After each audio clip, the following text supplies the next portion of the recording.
ninluluhudan pa niya. Kita niyo naman ito. Ninluhudan pa niya yung image ni San Vicente Ferrer. No? So, yan po ang patunay na hindi talaga natin kaya na kukontrahin ang katotohanan, mga kapatid. Unya ikaw wa pukas Biblia, ako pud mas Biblia, dili ta pud tinod. Dili ta tinod. Di ta tinod? Dili tinod. Kaya nga,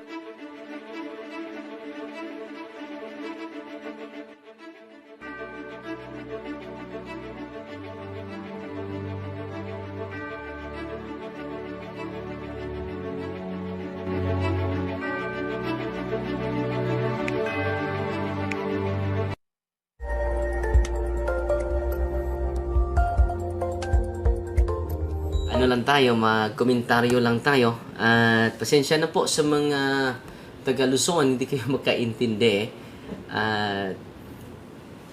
Pero siguro si Brother John do magbigay ng komentaryo magbigay ng komentaryo na Tagalog sa ating dialogue with Pastor Archie para naman maintindihan ninyo. At nasiyahan po tayo dahil marami nang bumabalik sa simbahan po. Unang-una ang dami talaga pero hindi ko na nabasa ang iba. Si GC Moreno, sabi niya, I'm born Catholic and converted to INCM. INCM, Iglesia ni Cristo, for 7 years. And masiglang mang-aawit. So, kasali siya sa choir nila. Last 2017, when I heard a message of God through Father Darwin Gitgano, I decided to go back in the true Church of Christ, founded by him, the Roman Catholic Church. So, welcome kapatid na GC Moreno. At meron din dito nagko-comment na pinopost ni Brother Belwart Pakot. No? After sa dialogue natin, ano na mo balhin sa Katoliko. Hindi babalik ha. Iba yung babalik. Si GC Moreno, babalik yon. Dahil Catholic siya dati. Pero ito, hindi talaga Catholic si Charlie Bigbig. Father Darwin, ako dili ko Katoliko pero mas nakasabot na ko karon. So hindi daw siya Catholic. Pero ngayon naintindihan na niya na ang simbahan talaga na Katoliko ang tunay. Mo na gusto ko magpabunyag o Katoliko. Gusto niyang magpabautismo sa Catholic Church. So, ano bang gagawin mo kapatid na Charlie? Lapit ka sa parish priest mo at express mo yung gusto mo. Dahil tutulungan ka sa pari para maging ganap ka na tunay na disipulo ni Kristo. No? So, yan po ang dahilan. Maraming nagtatanong bakit pinatulan mo yung si Pastor Archie, Father. Hindi yan kapantay mo. No? Unang-una mga kapatid, malaking tulong po na maklarify yung ating pananampalataya. We do argumentation not for the sake of winning, not for the sake of victory, but for the sake of clarity. For the sake of clarity. For the sake of clarification. Sa ating doktrina na misinterpret ng maraming mga tao sa ating lipunan po. Dapat maklarify natin ito dahil yung mga tupa ni Kristo ay mga inosente talaga. No, may maraming mga lubo na pinadala din ng ating kaaway upang mag-take advantage sa kahinaan ng tupa ni Kristo.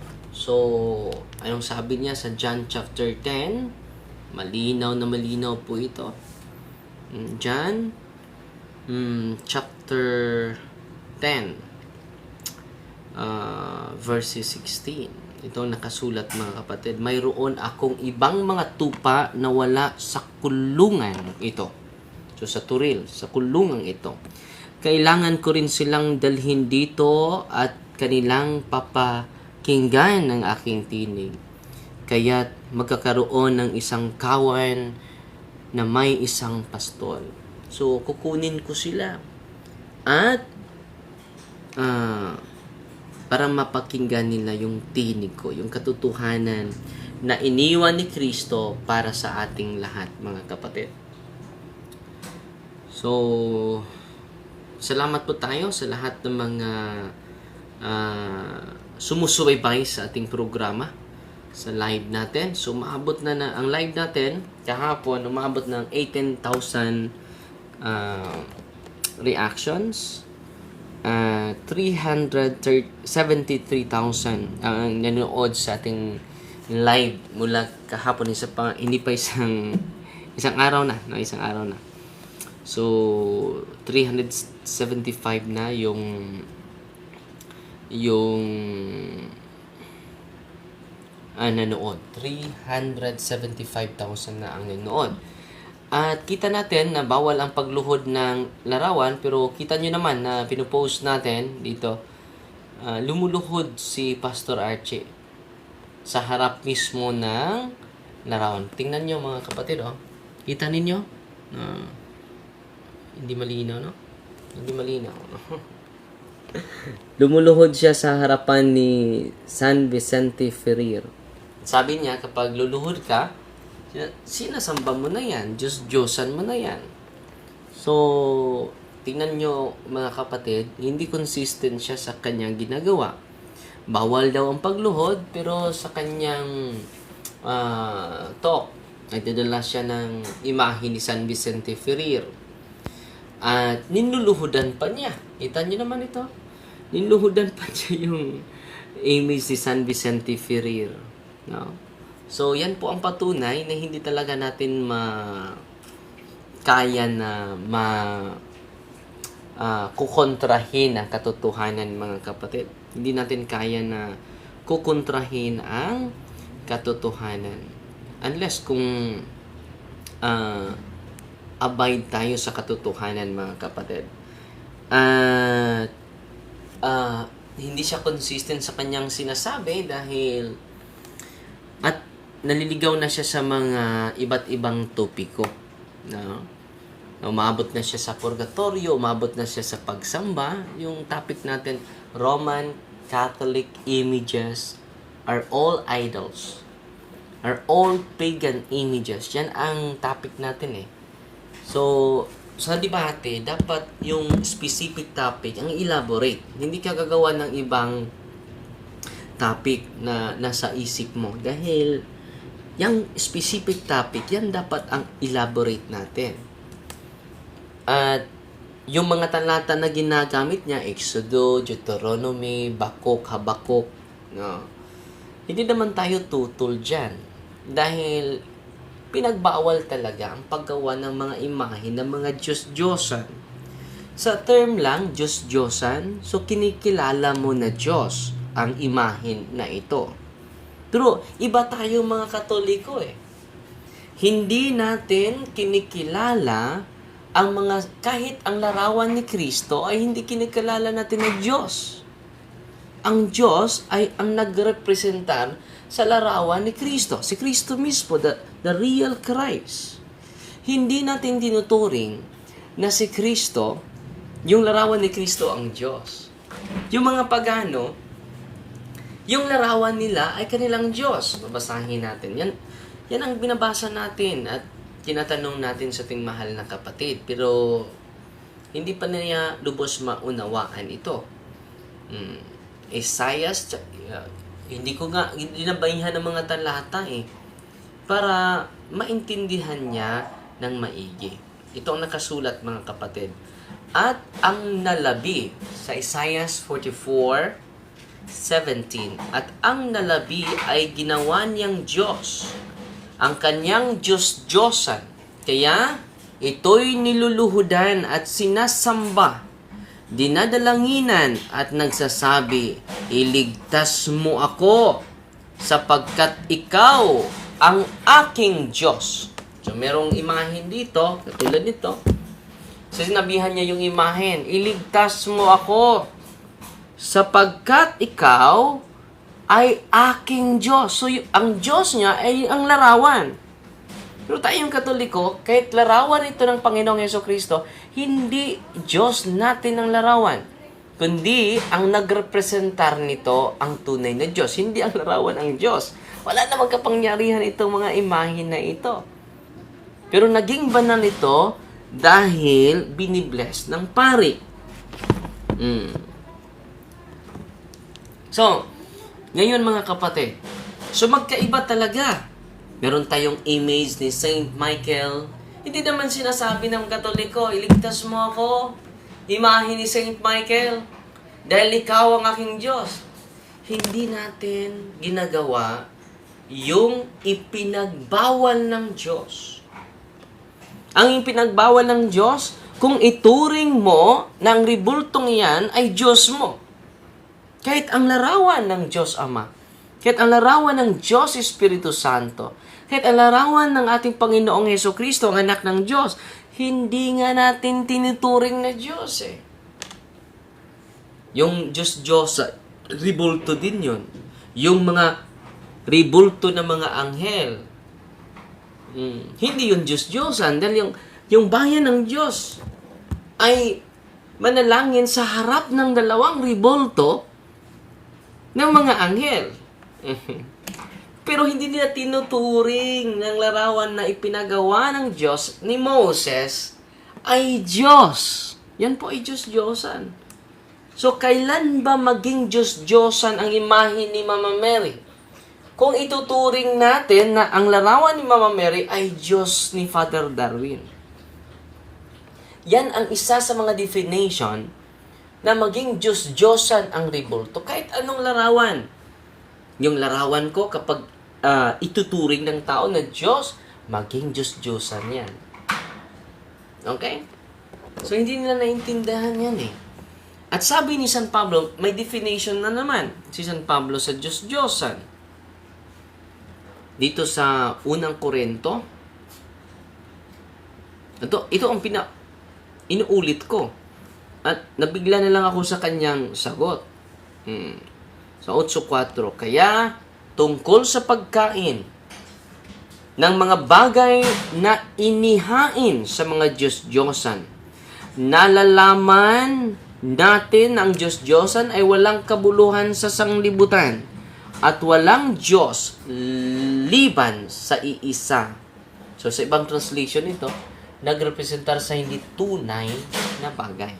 So walang tunay na representation ang Diyos-Diyosan. Hindi totoo. Wala talaga. Just a product of human imagination. So tinanong ko siya, si San Vicente Ferrer, may tunay ba na San Vicente Ferrer? May tunay ba nagrepresentar sa imahe na hawak mo? So sabi niya, wala. Anong ba yung patunay mo na wala? Sabi niya, wala sa Biblia. Alam mo naman na si San Vicente Ferrer ay naisilang 14th to 15th century. So, tapos na pagkumpara sa Biblia. So, ang tanong ko, tunay ba na may San Vicente Ferrer sa kasaysayan ng mundo? Sabi niya, wala. Wala sa Biblia.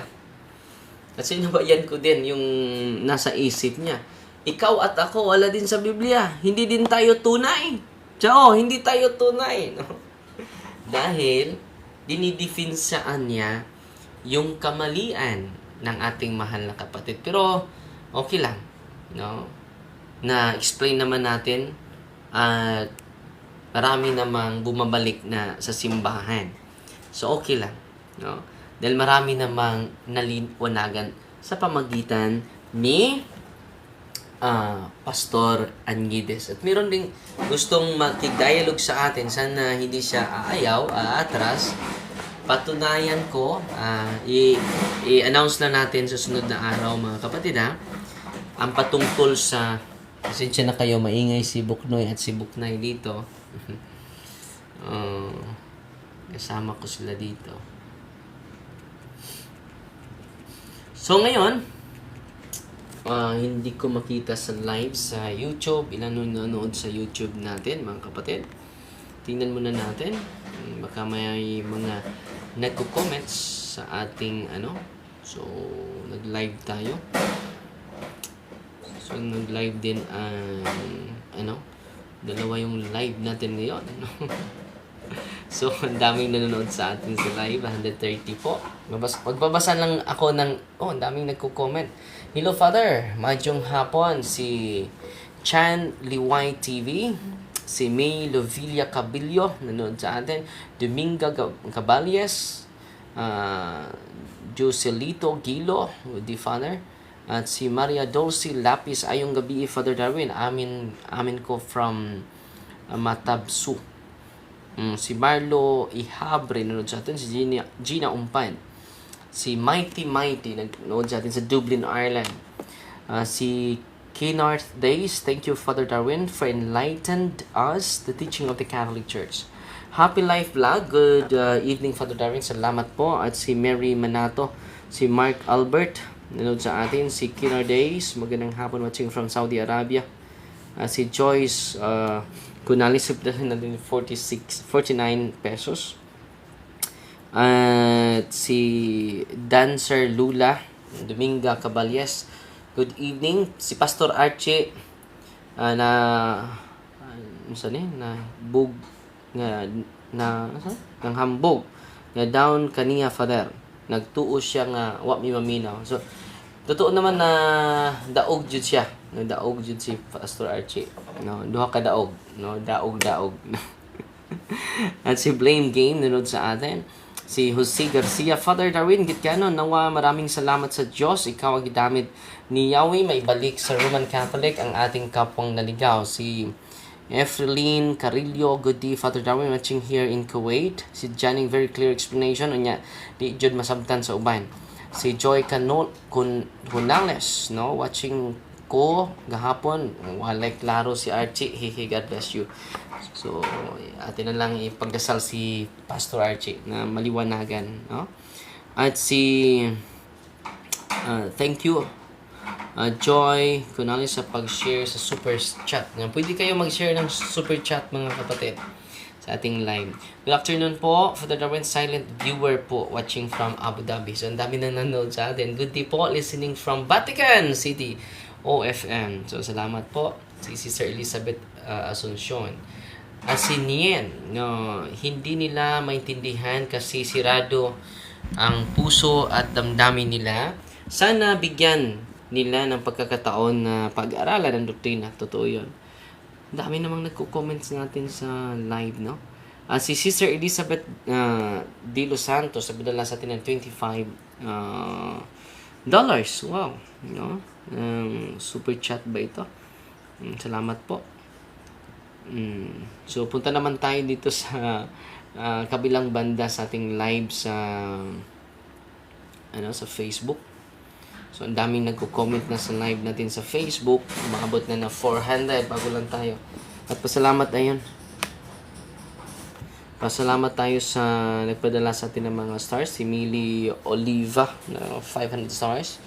At si Gladys. Grabe si Gladys. Every live na padala sa atin. Si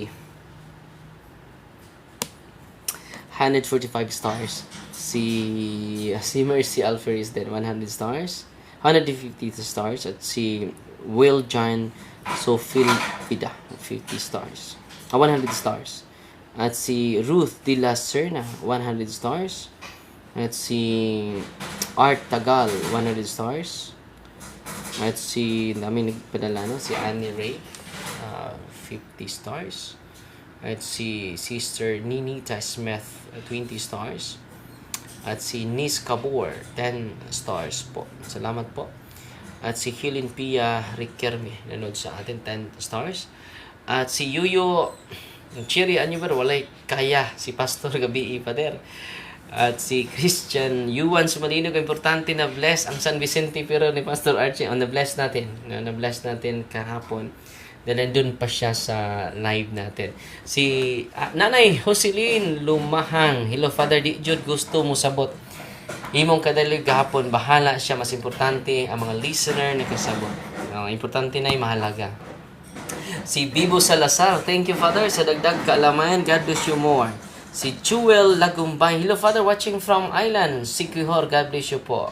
Salamat kayo sa province of Siquijor, mga kapatid. Si Nitz Riano, good evening, Father, watching live from Sibuyan, Romblon. Nanood ako kahapon, salamat sa Diyos. Thank you for being a good example to all Catholic. God bless. Si Milani Hernandez. Sending prayer and love, God bless. Si Arthur Guarnas, nanood sa atin. Si Vuet Quadra Batino, shout out, Father, from Saudi Arabia po. Thank you so much, Father. Si Mixiela Nokel Palma, nanood sa atin. Si good work, Father, evangelization with humility. Si Ruben Lumakay. Si Mylene Pariha, everything. Good everything, Father. God bless you. Si Mylene Pariha. Si Doris Marivic Pukita Guda, watching here in Clarin, Father. Si Sinyang Espanto Mungaya, watching from Taytay, Rizal. So, maayong gabi, Father Darwin, watching from Panabo, Davao del Norte, na minaw jud ko gahapon. So, maabot ng live natin, umabot ng 10,000 actual viewers natin, no? So, from time to time, mas mabuti na mag-live ako at i-re-upload lang natin sa YouTube natin para masundan ninyo yung live natin lagi sa mga talks natin. So, sana maganda yung signal at merong signal na malakas sa mga lugar na bibisitahin natin. Okay? Ang dami na nagko-comment, umaabot na ng umaabot na ng 500 comments sa live natin ngayon lang. So, may 8 minutes pa tayo. Maraming mga pastor na na-inspire din na harap sa atin. Well and good. Maghintay lang kayo dahil once a month lang ako. Si Buknoy at si Buknay. Si Saysay at si Buknay. Si Buknay, ang tunod na pangalan ng Buknay ay Saysay. Si Saysay. Huwag maingay, Buknay. So, ngayon mga kapatid, sa mga pastor na gustong haharap sa atin, gusto ko na actual talaga. Punta kayo dito at coordinate lang kayo ni Brother Kenneth Abuyabor, ating Catholic Faith Defender, Diocesan CFD President. Coordinate lang kayo dahil siya na makomit ang daming mga pastor na gustong harap sa atin at hindi yung mga topic na dinidiscuss na natin. Okay? Dahil natapos na hindi na lapit natin uulitin pa. So, sa mga comments, babasahin na natin kung ma-retrieve ba natin o mabasa ba natin yung mga comments sa ating live kahapon. So, watching from Cleveland, Patricio Aborde. So, grabe, ang daming mga comment. So, hindi na mabasa dahil sa dami nito. So, maabot ng 18,000 comments ang ating live kahapon. So, ito po, kahapon din ay umuulan talaga. Pero yung mga tao ay hindi talaga umuuwi kahit naulan na. Ito po ay patunay, mga kapatid, na uhaw ang mga bayan natin, ang mga kapatid natin ng mga Katoliko, uhaw sa katotohanan. So, kitang-kita ko talaga na kulang. Ito yung kulang natin Sino ba yung mag-market preaching, di ba? Ang known na mga market preachers, yung mga ibang sekta, yung mga known na laging pumupunta sa bahay-bahay natin, yung mga ibang sekta. Pero ngayon, mga kapatid, dahil sa social media, makapasok na tayo kahit saan. Kahit nandito lang tayo sa studio, makapasok na tayo kahit saan. Kahit nandyan lang kayo sa inyong kwarto, nandyan lang kayo sa inyong tahanan, while naglalaba kayo, nakikinig kayo sa evangelization. At sa pamagitan nito, nabuksan yung isipan ninyo, nagdagdagan yung kaalaman ninyo. At sa pagdagdag ng kaalaman, mga kaibigan, na-empower po kayo So, hindi sapat yung pagbibigay lang ng pagkain, sabi ni Sir Elton, no? So, karamihan, Father, lagi lang ko nagbibigay ng pagkain, pero yung mentality nila ay hindi na bago. Kapag nabago natin yung mentalidad nila, Father, malaking bagay yon sa pagbago ng kanilang pananaw. Dahil nabago natin yung isipan nila, nabago din natin yung pananaw nila. At sa pagbago ng isipan at pananaw, mga kapatid, ng isang tao, ay mabago niya yung kanyang image. Yung kanyang pananaw sa buhay, yung kanyang sarili, mabago dahan-dahan. At sabi ng mga nagko-comment sa atin, Father, nung una hindi ko gusto na magro-rosaryo, pero ngayon, na-empower po ako. At nung isang araw, alam niyo mga kapatid, may 2 lalaki naghihintay sa baba ng kumbento natin. Naghihintay siya sa baba at sabi niya, Father, salamat nagkita tayo. Dahil matagal na akong nagnanais na mangungumpisal sa lahat ng kasalanan ko. Alam nyo, ma-touch ako, ma-move ako. Kapag lalaki yung mangungumpisal, no? Talaga ako, ma-touch, ma-move ang damdamin ko kapag lalaki yung mangungumpisal. Dahil yung lalaki ay hindi matablan yun no? Very close-minded yun Hindi katulad ng mga babae na madali lang paiyakin, madali lang pakonsensyahin. Pero ang mga lalaki, bihira lang, no? 2 lalaki naghihintay sa akin for confession. Hindi ko talaga tinanggihan. Sige, umpisal ka. At sabi nila, no, ang sarap ng pakiramdam na napatawad tayo sa mga kasalanan natin. So, kung yung lalaki yung mabago, grabe yung influence ng lalaki compare sa babae. Yung tatay, kung ang tatay ay mabago, yung pananaw niya, mabago yung sarili niya, buong pamilya talaga madala niya. Kung nanay lang, kalahati siguro. Pero yung tatay, kung mabago yung pananaw niya, mabago yung isipan niya, ay mababago talaga ang buong pamilya. Yan ang influence ng tatay, mga kapatid. At nanood sa atin si Danilo Dublin. God bless, Father, watching from Davao de Oro. Daghan kaayo kong nakuha, Father, nga pwede pod nako ipaambit sa uban nga dili Katoliko. Amen. Totoo yan. Si Mary Jane Pumianto Pinados. Good evening, Father Darwin, watching from Barubo, Surigao del Sur. Si Norma Tiho Himarangan. Good evening, Father. Salamat sa inyong live unta. May usub pa.